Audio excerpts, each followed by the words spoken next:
Mídia e Marketing Talks, os desafios mais complexos da indústria digital. Olá, sejam todos muito bem-vindos ao novo episódio do Media Marketing Talks, os desafios mais complexos do ecossistema digital. Eu sou Bruna Baena, responsável pelo marketing da Comscore Brasil, e hoje falaremos com Juliana Almeida, que é cofundadora da G4B, uma startup brasileira especializada em negócios para os segmentos de games, esportes e entretenimento. Seja muito bem-vinda, Juliana. Obrigada, Bruna. Obrigada pelo convite. É muito bom poder ter a oportunidade aqui de bater um papo e contar um pouquinho de todo esse segmento que é uma paixão para a gente lá na Gabi. Ah, que gostoso. Vamos lá, então. Eu quero, antes de tudo, de a gente começar a nossa entrevista, eu gostaria de te apresentar. A Juliana, ela é, além de cofundadora da G4B, ela é especialista em consultoria em marketing, negócios, gamificação e comunicação interna. Ela realizou e coordenou projetos como a Copa do Mundo e o Rock in Rio, e atuou também em empresas como Trig, Oi, BRQ IT Services, Marco Marketing Consultants e Tomorrow Comunicação Visual. Juliana, muito obrigada por se juntar a nós mais uma vez, e eu gostaria que você contasse um pouco para a gente sobre o G4B, né, e como que ocorre teu trabalho por lá hoje. Uhum.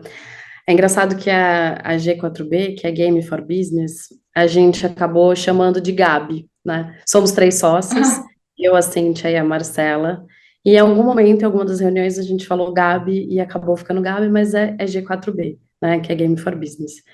A Gabi, ela veio no momento que a gente estava olhando muito para o segmento de games, cada uma nas suas trajetórias profissionais, vamos dizer assim, e por uma iniciativa da Marcela, no investimento numa empresa de esportes, a B4, ela entendeu que estava faltando uma profissionalização ali para esse segmento, né? Principalmente para creators, para atletas, de uma forma geral, ainda faltava alguma coisa de negócio ali para games. E aí a Marcela começou isso, chamou eu e a Cíntia. Eu já estava meio que como sócia há um ano, mas na operação 100%, eu entrei esse ano. Tem sido um grande desafio, né? É um segmento diferente do que eu vinha atuando, que era tecnologia, finanças, mas sempre no olhar de marketing. Na Gabi, eu continuo com todo olhar de marketing, mas também estou super aprofundada aí na operação para trazer novos negócios, trazer a questão da inovação junto com a tecnologia, para a gente pensar em até novos produtos e serviços. Nossa. E dentro do universo de Gabi, o que que a gente faz, né?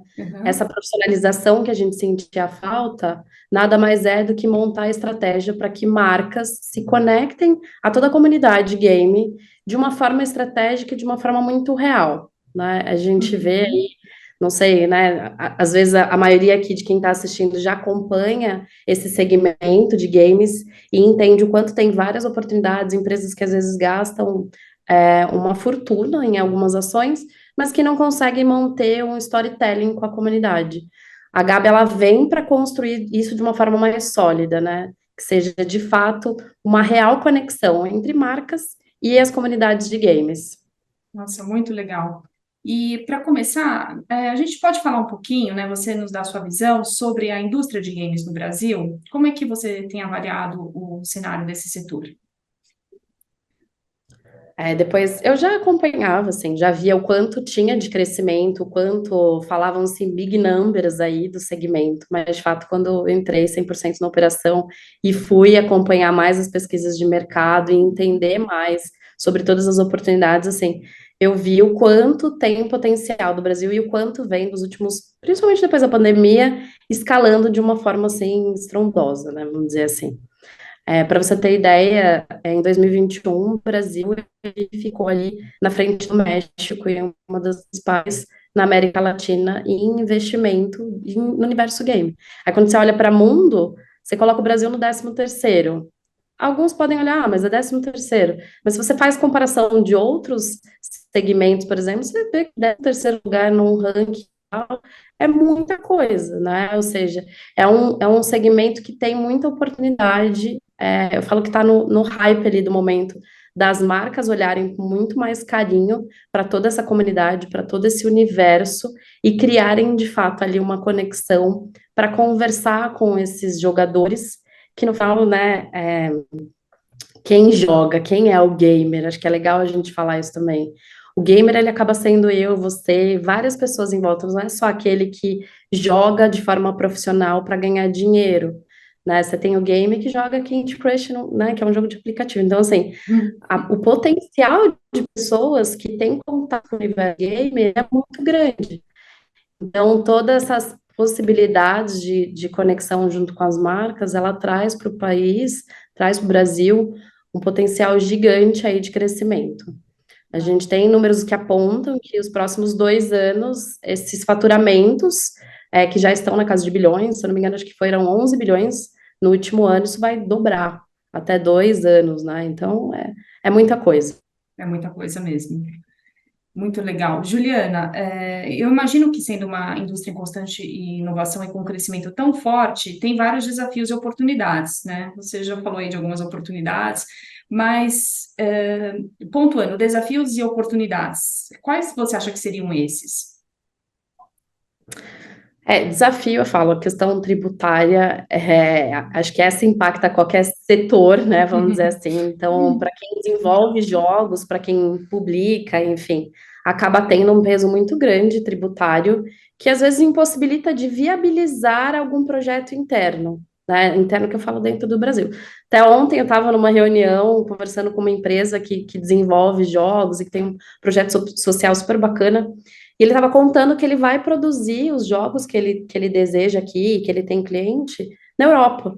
Exatamente porque aqui ele não percebe um investimento, um incentivo fiscal por parte do governo, né? Então ele vai levar isso para a Europa, vai construir lá com brasileiros, para depois trazer para cá como um produto internacional, vamos dizer assim, né? E no final vai ser feito por brasileiros, é só por uma questão tributária. Então, esse é um grande desafio. Outros desafios que a gente tem, por exemplo, é quando a gente vê ali algumas falas, como da ministra do Esporte, né, Ana Moser, que olha para o esporte, e aí quando falo esporte é dentro de games, né, os Sim. e-sports, assim, Aham.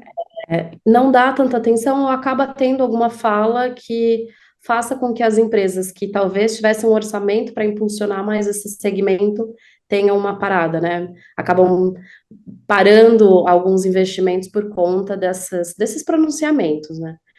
Por Sim. outro lado, quando a gente vai ter a oportunidade, e assim, desafios existem vários outros, enfim, estou falando os mais macro, assim.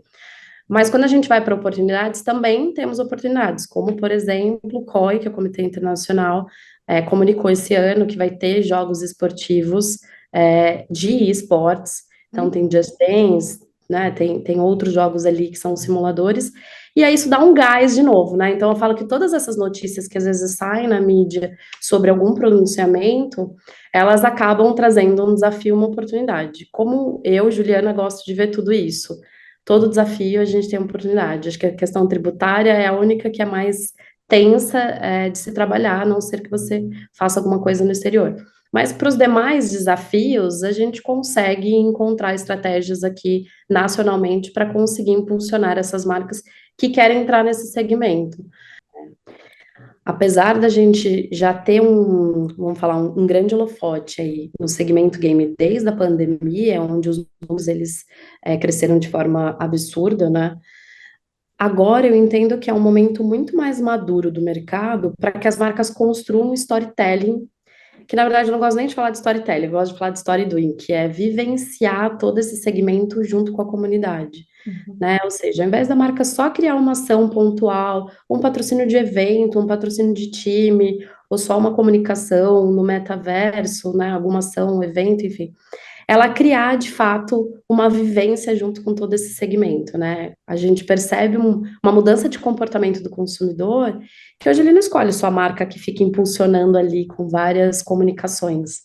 Ele tem ali uma preocupação de impacto social, uma preocupação de posicionamento das marcas e marcas que dão oportunidades para aquilo que é paixão da galera, né? E quando a gente fala de games, quando você tem uma marca que consegue se conectar de forma muito genuína com essa comunidade, ela vira uma lover brand ali do segmento e com certeza tem uma relevância na hora da decisão de consumo, né? Então, Nossa, acredito que esse momento está muito propício para isso. essa questão de paixão, de criar um storytelling, eu acho que isso que acaba fazendo toda a diferença no projeto, né? Porque ele tem toda uma continuidade, uma questão de comunidade, que eu acho que para marcas cria uma conexão, que é essa questão da emoção, da paixão, né? É como se criou em torno dos esportes, né, Juliana? Antigamente, e agora tem isso dentro da tecnologia, né? Eu vou até te dar um exemplo, assim, alguns dias, para quase mais de um mês, eu conversei com uma marca que me falou, puxa, eu investi um valor X, que era um valor super considerável, numa ação específica para um jogo, foi super bacana, teve PR, ou seja, teve divulgação, saiu na mídia, mas eu não tive retorno, né? E eu gosto quando existe uma sinceridade das marcas, quando vem conversar com a Gabi, para a gente, de fato, criar uma parceria e ser uma consultoria também na decisão estratégica. Então, a gente foi olhar e entender como é que ela criou essa ação. Foi algo que ela simplesmente investiu e acabou lançando, ou teve uma construção antes, né? Que é o que você falou, aquele storytelling.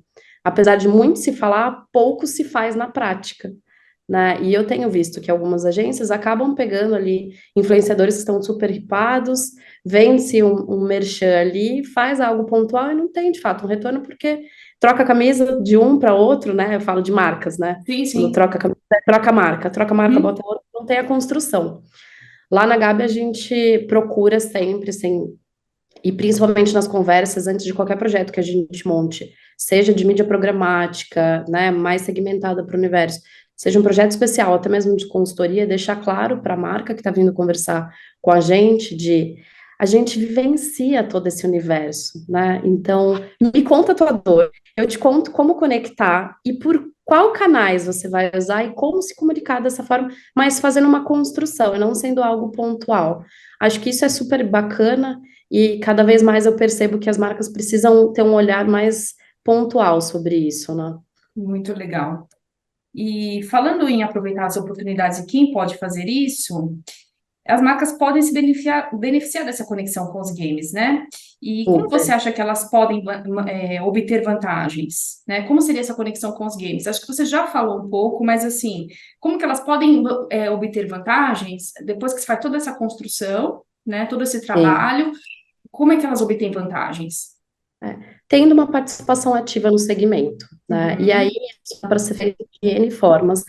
Sempre, né? Eu não vou contar aqui a receita, porque ela não é única para cada marca, a gente identifica qual é a dor ou qual é o bio daquela marca para montar a estratégia. Mas, em geral, alguns canais para você ter esse aproveitamento, ele pode ser feito seja uma mídia programática, onde você consegue uma publicação dentro do jogo, né, o que a gente chama de in-game.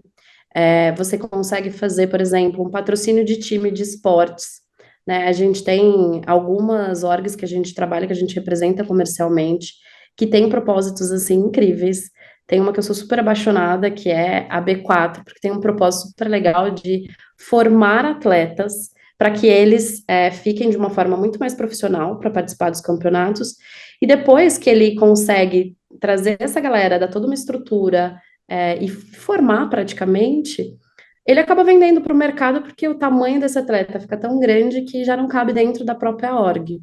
Então, assim, existem N formas, né? Tô contando aqui algumas maneiras, né? O patrocínio de time é uma delas, a mídia programática também, mas você pode fazer projetos especiais ou até mesmo participação em eventos, né? Eu gosto muito de trazer algumas soluções para as marcas que tenham experiências on e off, né? Acho que essa junção ela sim. funciona super bem. Você consegue criar de fato uma experiência marcante, né? Que mexe com o emocional. Então, por exemplo, eventos como a CCXP, que é um evento super imersivo de experiência geek, mas também nos últimos anos tem um apelo super grande para o universo game.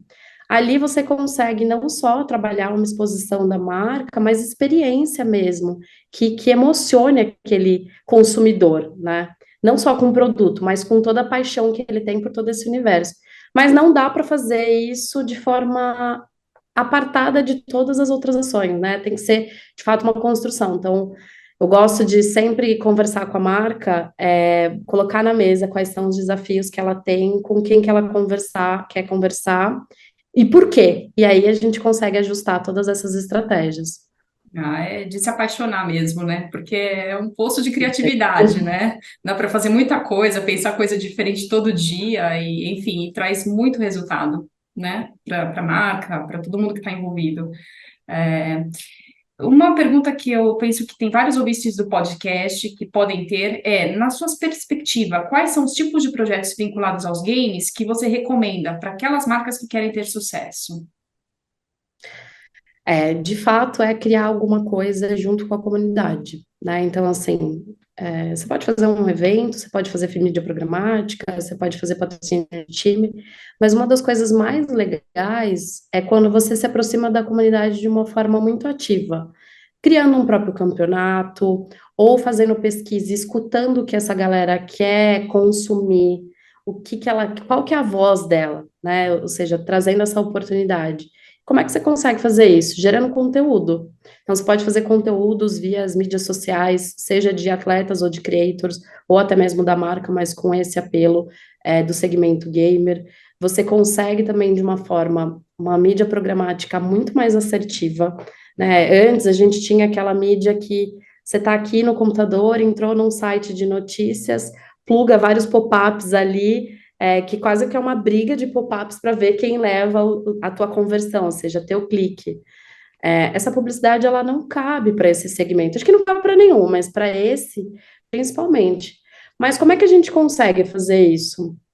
Tem, por exemplo, um case que a gente fez que é in-game, ou seja, o jogador ele tá ali jogando no mapa, né, no Counter-Strike, e aí no meio desse mapa que ele tá ali jogando aparece tipo um lambe-lambe, sabe? Uhum, Aqueles sei. cartazes como se fosse colado numa parede, vamos Sim, dizer assim. aham. Isso é dentro do jogo, não atrapalha a jogabilidade dele. O pop-up não é nada muito externo, ou seja, parece que de fato aquele cartaz está ali naquele mapa, ou seja, naquele cenário que ele está jogando. Ele consegue se conectar, tem um impacto ali da marca de uma forma muito real, né? Ou seja, muito imersiva, sem atrapalhar a jogabilidade. Então, essas ações, e assim, tem N's, eu poderia ficar aqui horas e horas mesmo, de fato, porque tem várias formas da gente fazer toda essa conexão e aproveitamento das marcas com esse segmento, mas o ponto principal é não atrapalhar a jogabilidade de quem está ali do outro lado, usando o jogo, seja de forma profissional ou como entretenimento, né? Ah, Mas muito. tem soluções todas para isso. Acho que essa é a parte positiva. É, tem um outro ponto que eu acho até que você começou a falar, né? Não podemos falar dos games sem deixar de lado o metaverso. Então, você acha que os games é uma oportunidade de se começar no metaverso? E não é, porque o metaverso, ele tem N possibilidades, né? Porque você pode se plugar a uma plataforma já existente, você pode criar uma plataforma, tudo depende da necessidade da marca. Então, vou dar um exemplo. Tem alguma marca que quer criar um ambiente colaborativo, que consiga atender Brasil, entregando conteúdo. O metaverso vai fazer super sentido, porque ele vai conseguir isso, ou seja, vai conseguir criar uma unidade dentro desse ambiente digital, onde vai conseguir compartilhar conteúdo com Brasil e até mundo, de uma forma online muito fácil, né? Você criar esse ambiente. Games é um caminho para começar isso? Porque existem já várias plataformas que trabalham o metaverso do game e existem marcas, inclusive, que já fizeram várias ações, como eventos da Ariana Grande. Você tem algumas coisas que são feitas em GTA, né? Enfim, são territórios, são plataformas, vamos dizer assim, cenários, que começaram pelos games. É uma possibilidade? E é super bacana, desde que esteja atrelada ao porquê de estar lá, né? Eu acho que não pode ser algo oportunista, ou seja, nem é oportunista, né? No sentido de, eu preciso estar no metaverso. Às vezes, por não conhecer muito o segmento e conhecer todas as possibilidades, porque só quem está vivenciando mesmo que vai saber de todas essas particularidades. Tem alguns anunciantes que vêm e dizem, eu preciso estar no metaverso. E a pergunta que eu sempre devolvo é por quê? Porque dependendo do motivo, de fato faz sentido o metaverso e por meio dos Entendi. games. Mas às vezes você pode encontrar outras soluções, como criar um aplicativo, se for alguma coisa de conexão que você precisa ali, entrega de serviço para a comunidade, ou então você pode fazer alguma outra ação, como mídia programática, como evento, como um projeto especial, em shops ou em lugares físicos, ou até mesmo online, mas não necessariamente metaverso. Mas respondendo a tua pergunta, sim, o game ele é um caminho para quem deseja o metaverso. É sempre só importante dar um passo atrás e entender o motivo de estar ali, né, para que seja aproveitado esse investimento da melhor forma. Ah, bem legal. E passando agora para o esportes, qual a relevância desse tema dentro dos games, Juliana? E eles também são oportunidades de investimentos para as marcas? Super, super e assim, gigante. Quando a gente olha ali para, por exemplo, games, tem até uma pesquisa que, se você pegar e extrair os dados ali de games, e comparar, por exemplo, com, acho que é Corinthians e Flamengo, se eu não me engano, Uhum. games poderia ser a terceira maior, torcida do país, né? E como é que você trabalha isso no esportes? É com a mesma paixão, por exemplo, que do próprio futebol. Você tem no universo dos esportes organizações, que são as orgs, que formam atletas, ou seja, que tem pessoas ali que são, de fato, os Neymars do game, Uhum. que recebem treinamento, que têm acompanhamento de nutricionista, de psicólogo, muitas vezes ficam em game house, ou seja, fazem treinamentos ali, tem hora certa para treinar, né? Não é só jogar por brincadeira. De fato, existe toda uma estrutura como atleta. E da mesma forma que a gente tem várias possibilidades nos outros esportes, e esportes, né, ou seja, jogos eletrônicos, eles acabam sendo uma oportunidade tanto quanto as demais, com uma vantagem que eu vejo, tá? Nos Uhum. outros esportes, às vezes você precisa de um espaço físico para você praticar, para você jogar. E muitos dos jovens, eles começam com alguns times, formando times entre os amigos, nos bairros, enfim, tudo isso de forma digital. Tendo um computador, ou às vezes pelo celular, dependendo do jogo que eles jogam, pode ser Uhum. mobile, eles conseguem se conectar com outras pessoas que também jogam, formam times e participam de campeonatos, né? E aí, óbvio, que a evolução disso é participar dentro de uma org, como um time de futebol, por exemplo, ter toda essa estrutura, que aí vamos falar, que é onde você consegue alavancar ali as habilidades desse jogador. Mas tem um viés super importante para o segmento game, e as empresas que olham para essas orgs e investem não só no patrocínio para aparecer o logo na camiseta, né? Porque assim como no futebol, existem a oportunidade de você colocar um logo na camiseta de um atleta que joga profissionalmente, que participa de campeonatos, e você faz esse patrocínio, mas ele não precisa ficar só nisso, só na exposição da marca. Você pode construir alguns conteúdos junto com os próprios atletas. Né? Os Uhum. atletas hoje de games, muitos deles acabam sendo atleta barra creator, né? Ou seja, dentro das redes sociais deles, eles acabam entregando conteúdo também. E aí, com isso, você consegue amplificar ali toda a possibilidade de engajamento e de conexão, não só conexão, mas de divulgação ali da tua marca, do teu serviço, do teu produto.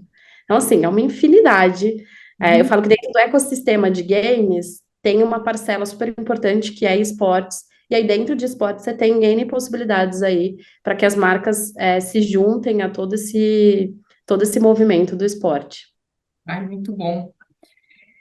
Juliana, agora falando um pouco sobre você, assim, para dar uns conselhos práticos, né, sobre o dia a dia do mercado de marketing, que podem ser muito úteis para os nossos ouvintes. Então, você está numa indústria que se move super rápido. Super. Como é que você faz para se manter informada, para se manter a par do que está no dia a dia? E aí o pessoal pode usar de dica para si mesmo. O bom é que é um segmento que ele tem alguns canais ali, você colocando ali no Google, você consegue acompanhar a notícia por vários tipos de canais com comunicações que pode ser mais agradável para você. Se você quer escutar via YouTube, se você quer escutar via Spotify, se você quiser ler algum artigo, se você quiser ver alguma pesquisa. Então, assim, acho que o ponto principal, não só para games, né, mas de uma forma geral, é busque informação. Essa buscar informação hoje em dia está muito fácil, porque você tem N canais que você consegue seguir Uhum. diariamente, semanalmente, o que é mais legal para você. Se é só escutar, se você quer ver um vídeo, se você quiser ler. Se conectar com outras pessoas também que estão no mercado. A gente faz Uhum. muito isso na Gala, assim, network extrema importância, não olhar a outra empresa como um concorrente, como algo negativo. Acho que existem trocas e parcerias que a gente acaba montando em todo esse ecossistema. Acho que esses dois são os principais, né? Tá sempre de olho em dados e tá sempre com o network aquecido, participando de eventos, estando em contato com quem já está no segmento, não necessariamente para fechar negócio, mas às vezes como mentoria, né? Eu mesma, às vezes, acabo recebendo algumas notificações, mensagens ali pelo LinkedIn, dizendo, olha, eu quero começar nesse universo, não sei por onde, me Legal. ajuda? E às vezes eu marco papo, vamos conversar, vamos entender o que que você quer. Você quer ir para uma linha de desenvolvimento de jogos? Você quer ir para uma parte de negócio? Você quer ir para a área de marketing? Né? Assim, o segmento ele tem todas as outras profissões que qualquer outro. Então, é super bacana, dá um leque de opções, né? E É. aí você consegue, por meio de mentorias, também direcionar a sua carreira. Eu acho que isso que é o legal dessa, porque é algo novo, né, em relação que, Sim. né, o que nós estamos vivendo em relação ao passado, mas assim, é essa questão da colaboração, porque é tanta oportunidade e tanta coisa diferente para fazer que gera, entende, mais colaboratividade do que competição. Então, isso é muito legal, né, de você auxiliar alguém que está buscando a É carreira e está ali disposto para conversar. É muito legal, Juliana. Eu acho que isso é um bom diferencial nesse mercado, né? Você não acha? E vou te falar que às vezes a gente conversa até com outras agências que querem fazer a mesma coisa que a gente e que nos procuram para entender como é que vocês fazem, né? Não tem muito segredo, é você vivenciar mesmo o mercado, você ter bagagem, ter experiência, saber, né? Então, por exemplo, eu que venho da Trig, que é um cartão de crédito, onde a gente nichou para o universo geek, a gente fez parceria com a Omelete, com a Warner, criou cartões do Batman, da Mulher Maravilha, e por Legal. meio de várias ações, não só do produto, desenho de produto, mas por meio de várias ações a gente conseguiu desconectar todo esse universo geek. Tudo isso que eu aprendi né, no dia a dia, ou seja, na raça, é o que a gente acaba aplicando também para as empresas que a gente atende. Às vezes as outras agências não têm essa experiência, mas a gente compartilha o que a gente fez, né? Nem sempre ela vai ter a vivência. Mas eu acho que é super legal a gente estar num papel de não olhar sempre a outra como outra agência como uma concorrente direta, porque muitas vezes a gente consegue criar novos negócios. Com Então, certeza. quando a gente abre a possibilidade de conversar com agências como essa, e a gente tem um produto de mídia programática que é super segmentado, né? Vamos dizer assim, um hub premium de vários portais que conversa, que entregam conteúdo para o segmento gamer e que a gente consegue aplicar ali a mídia programática ali. Não é toda agência que tem isso, tão segmentado e tão estratégico. E às vezes, vamos casar aqui, vamos fechar uma parceria onde você vai entregar esse pedaço, a gente vai entregar esse, enfim. Acho que existem N possibilidades aí nesse mercado. Ah, muito bom. Juliana, agora a gente está indo para o final, né, do tempo do nosso podcast e eu quero fazer uma pergunta assim, final para você. Com certeza você tem um monte de projeto que te empolga aí no futuro. Então, falando assim, essa última pergunta, falando sobre o futuro, você pode falar sobre um projeto que você está gostando mais de atuar para o futuro ou mais projetos, enfim, o que tiver destaque e que você pode compartilhar conosco, com certeza. Eu vou, claro, não, tranquilo. Eu vou te falar que eu tenho um propósito, né? O porquê que eu trabalho na Gabi é para contribuir para gerar oportunidades para que os gamers, ou seja, aquele que às vezes você olha ali, está num quarto jogando sozinho, que ele tenha voz e que ele tenha oportunidade, inclusive, de se profissionalizar, né? Que não seja mais encarado como o nerd que não tem futuro, vamos dizer assim. Meu objetivo na Gabi é conseguir, por meio das marcas e dos projetos que a gente promove, que mais vozes, como dessa galera que fica às vezes isolada, consiga ter vez no mercado, né? E aí, pensando nesse viés, a gente tem algumas iniciativas dentro da Gabi que a gente está iniciando, tem um projeto POC aí, não posso dar muito detalhe, mas que tem a ver com essa geração de oportunidade para o segmento. A gente está sempre impulsionando ali o mercado, mas que é algo voltado a creators e influenciadores, né? Talvez alguma coisa de, vamos dizer, um banho de loja de mentoria ou até espaço para ter uma produção mais profissional. É um dos projetos aí que está caminhando e que tem me feito dar um gás muito grande, ainda maior, né? Vamos dizer assim. Mas acho que tudo que a gente acaba produzindo ali é super importante, é muito gratificante você ver o resultado, a conversão que a marca está conseguindo ali por algo que a gente desenhou e montou de estratégia. Sim, e é muito legal essa sua visão e essa sua vontade de dar voz a essas pessoas, porque tem talentos, tem muita inteligência escondida, né?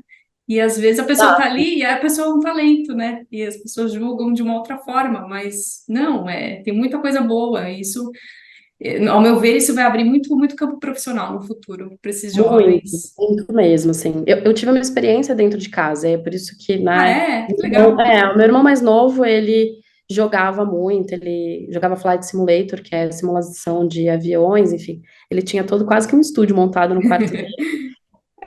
Mas ele sofria preconceito da família e do entorno, né? Porque Aham. assim, a gente falava, pô, só quer jogar, não quer nada com estudos. Não existia um olhar ali de que aquilo poderia ser um negócio, ele poderia ser uma profissão. Até porque há 10, 15 anos atrás não se falavam tanto em games, né? E aí, depois de muitos anos, é que ele conseguiu ter voz, né? Ou seja, a família começou a olhar ele de uma forma diferente e falar, poxa, aqui tem sim uma oportunidade. Hoje ele não trabalha com nada voltado a isso, mas ele tem um sonho ainda, enfim. E aí é esse gatilho que me fez pensar de que, poxa, esse cenário precisa mudar, né? E se esse segmento que fatura milhões tem um olhar para as marcas que estão investindo, a gente precisa criar oportunidades para que outros Tiagos, que no caso é o meu irmão, tenham vez, tenham voz e tenham oportunidade, não precisem passar por talvez o que ele passou e sendo cada vez mais introspectivo por conta de falta de oportunidade, né? Ah, é uma pena que o nosso papo finalizou. Tá sendo muito gostoso conversar com você. Nossa, é um super aprendizado. Então, quero agradecer você, Juliana, por ter aceitado o nosso convite. Espero que você possa estar conosco em outras ações. É um prazer enorme você e todo o pessoal da G4B. E eu quero agradecer a todos aqui que estiveram conosco, né, nesse podcast, nos ouvindo. E é isso. Finalizo aqui o nosso Media Market Talks. Agradecendo a todos e nós nos ouvimos no próximo episódio. Muito obrigada. Eu que agradeço, obrigada. Media e Marketing Talks, os desafios mais complexos da indústria digital.